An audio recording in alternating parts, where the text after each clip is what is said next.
Hey guys, welcome to this week's episode of Fact or Fiction.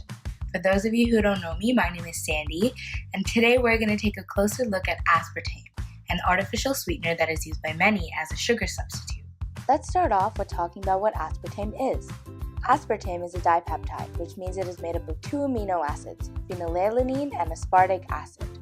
Even though both sugar and aspartame have about 4 calories per gram, aspartame is about 200 times sweeter than sugar, which is why a smaller amount is needed to achieve the same amount of sweetness. This is why companies like NutraSweet can get away with calling it calorie-free. The FDA, which is the Food and Drug Administration, has set the daily limit of aspartame consumption to be at 50 milligrams per kilogram of body weight. To put this into perspective, there's about 180 milligrams of aspartame in each can of Diet Pop, according to American Cancer Society.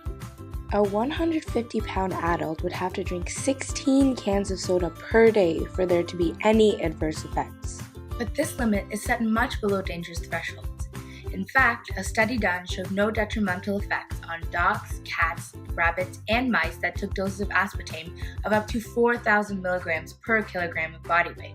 Now, let's take a look at the chemical structure of this artificial sweetener. As mentioned before, aspartame is a dipeptide. When it is eaten, digestive enzymes break it down to form phenylalanine, aspartic acid, and methanol. Any adverse health effects is caused by these three compounds. So, do these compounds harm our bodies? Well, in short, yes. These compounds can have detrimental effects, but the good news is that aspartame is such a minor source of all these compounds. Now, let's take a closer look at each of these compounds and the effects that they have on our bodies. Phenylalanine is an essential amino acid we get from our diet. It can be found in foods high in proteins like fish, dairy, eggs, and nuts. These foods have a much higher concentration of phenylalanine than aspartame does, and no adverse health effects have been noticed in people eating them. There is, however, an exception. A rare disease called phenylketonuria occurs in 1 in every 15,000 people. People who have the disease have a very high amount of phenylalanine in their blood due to their body's inability to break it down and process it. They should avoid aspartame as it might increase the amount of phenylalanine found in their blood. The other component in aspartame is aspartic acid, which is another naturally occurring amino acid.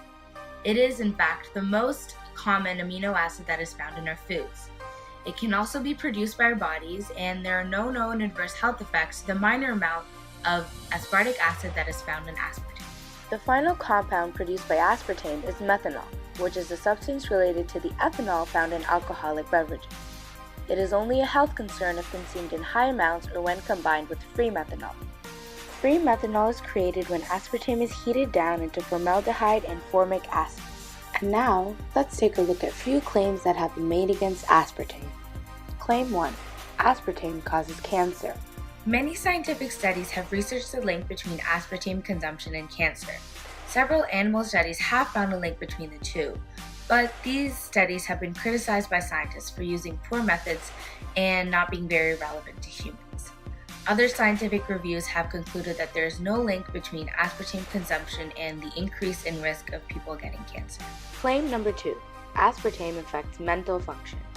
One scientific review speculated that aspartame consumption could lead to several mental illnesses, but this scientific review was also criticized by scientists for using incorrect information, unsupported speculations, and low-quality references. Awkward. Other scientific reviews that were conducted on adults and children concluded that there was no link between aspartame and mood, behavior, or mental function. There was one study, however, that showed that people with depression had more severe symptoms when they used aspartame as compared to regular sugar. In conclusion, aspartame is one of the most heavily researched food items. The studies that found a link between aspartame and other adverse symptoms were either criticized by scientists, not related to humans, or only affected a specific group of people. But again, everything must be used in moderation because too much of anything can be harmful.